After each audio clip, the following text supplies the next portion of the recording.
माहौल आपके सामने जी, बड़ा उत्साह है। 12-13 दिन कांग्रेस पार्टी ने मुझे जो कहा गया था कि आपने जब तक आपकी टिकट अनाउंस नहीं होती आपने दिल्ली के अंदर ही रहना है, तो इस करके 12-13 दिन मैं यहाँ से एब्सेंट रहा। और लेकिन आपने देखा कि किस प्रकार से ये पूरे परिवार ने मेरा चुनाव उठाने का काम किया। एक तरफ पूरा धन बल कब से शुरुआत हो चुकी है और एक तरफ वही हमारा पसीना हमारे परिवार का, जिसने 12-13 दिन इलेक्शन को पूरा उठा के रखा। क्या लग रहा है आज कुछ नया गठबंधन हुआ है शिक्षा में? कौन से वाला जी? और INLD का गठबंधन हो चुका है। साथ आपका जो पहले गठबंधन आप कांडा के साथ, इस पे क्या कहना चाहते हैं? देखिए, चौटाला साहब मेरे आदरणीय हैं और जब इलाहाबाद बाई इलेक्शन के अंदर उन्होंने किसानों के पक्ष में अपना इस्तीफा देकर चुनाव लड़ने का काम किया था, तब ये जो सामने भारतीय जनता पार्टी ज्वाइन करके जो चौटाला साहब के सामने चुनाव लड़े थे, तो उस समय उन्होंने अपनी भूमिका क्या अदा करी थी? किसान विरोधी की। तो मैं ये समझता हूं कि चौटाला साहब की सबसे बड़ी अचीवमेंट थी कि उन्होंने पूरे हिंदुस्तान में एक विधायक थे जिन्होंने अपना इस्तीफा किसानों के हक में देने का काम किया। और ये पीढ़ी दर पीढ़ी ये चीज़ें याद रहती हैं, ये चीज़ें भूलती नहीं हैं। लेकिन अगर इस तरीके के व्यक्ति को अगर INLD ने अपना समर्थन देने का काम किया है तो कहीं ना कहीं एक प्रश्न चिन्ह खड़ा हो गया है कि ये पार्टी जब इतना बड़ा बलिदान कर सकती है तो किसान हितैषी लोगों को समर्थन नहीं देना चाहिए था, जो मेरी सोच कहती है। गोकुल दिग्विजय चौटाला अभी बयान देकर के गए हैं, ये पूरे गठबंधन की जो पटकथा है वो बीजेपी मुख्यालय में दिल्ली में रची गई थी और ये तीनों पार्टियां जो इकट्ठी होकर के आपके खिलाफ।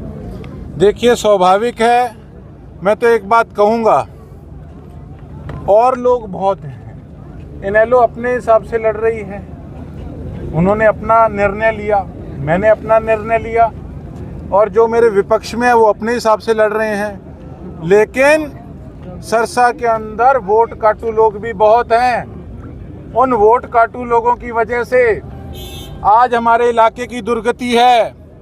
आज एक बार फिर सारी ताकतें आपके भाई को, आपके बेटे को हराने में लग गई।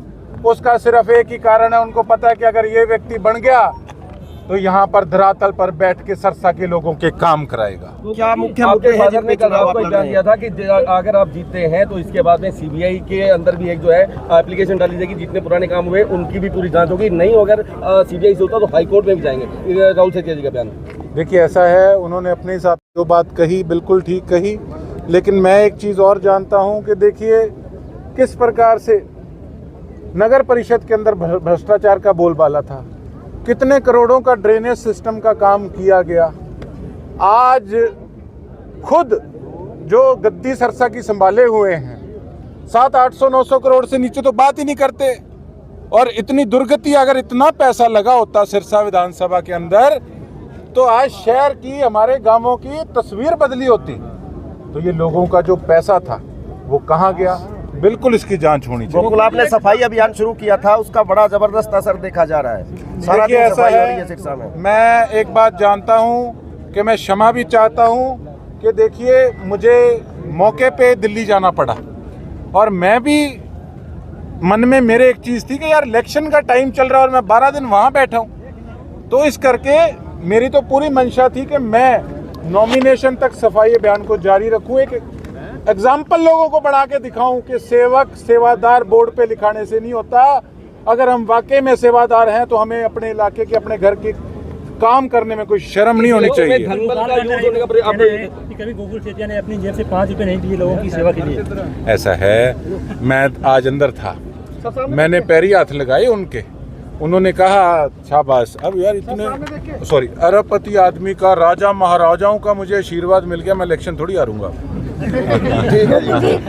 इलेक्शन में कांग्रेस की वो आपके साथ दिखाई दे रही है, राजन मेहता ने थोड़ी बगावत भी दिखाई है। देखिए, ऐसा है, काफ़ी कैंडिडेट जो पैनल के अंदर जिन्होंने नाम भेजा था, इसमें कोई दो राय नहीं है, वो अपने हिसाब से पार्टी के कर्मठ कार्यकर्ता काफ़ी लीडर थे। मेरी नई एंट्री हुई है, मुझे ऑफर आया कि आप आइए और सबको बच्चे बच्चे को पता है सरकार कांग्रेस की बन रही है। तो विपक्ष में बैठ के भी मैं क्या करता, मुझे कोई एमएलए केवल बन के शौक तो नहीं पूरा करना था। अब ये जो जनता इतने साल से मेरे साथ चल रही है, अगर इनके लिए मैं कुछ कर ही ना पाऊं तो फिर मेरे बनने का फायदा क्या। लेकिन भीतर तो का क्या देखो, खतरा रहेगा? जो पुराने बैठे हैं उनको इस चीज से कहीं ना कहीं तो ठेस पहुंचती है, ये स्वाभाविक है। लेकिन मैं एक बात जानता हूं कि मैं अपनी तरफ से प्रयास करूंगा कि सबको साथ लेके चले, और जिसका जिस हिसाब का उनका औहदा है, जो उनका सिस्टम है, वो उस हिसाब से पार्टी उनको आगे रखे, और उनका अपना सिस्टम में रखना उनको चाहिए। भीतरघात का खतरा जो है अब सबसे बड़ा हो सकता है आपके सामने। देखिए, ये तो स्वाभाविक बातें हैं। मैं और लीडरों की तरह नहीं कहता नहीं नहीं सारा मामला ठीक है, बहुत कुछ होता है, सारा कुछ होगा भी। यहाँ धनबल का भी प्रयोग करेंगे पूरा यूज, क्योंकि ऐसी चर्चाएं जो हैं यहाँ तैर रही हैं हवा के अंदर कि गोकुल के नंबर अच्छे हैं लेकिन धनबल का यूज करते हुए दूसरी पार्टी आगे। अगर धनबल यूज ना करें तो मेरे हिसाब से 300 से ऊपर नॉमिनेशन में आदमी नहीं आई उनके साथ, और बिलो 10,000 रह जाएंगे। लेकिन ये मैं कोई बात घमंड में नहीं कह रहा, चाट ऐसी डाल दी, एरिया को नाश करके रख दिया। कहीं भी जाते हैं, मैं टिकट के चक्कर में 12 दिन बेशक दिल्ली बैठा था, हाईकमान ने रोका हुआ था।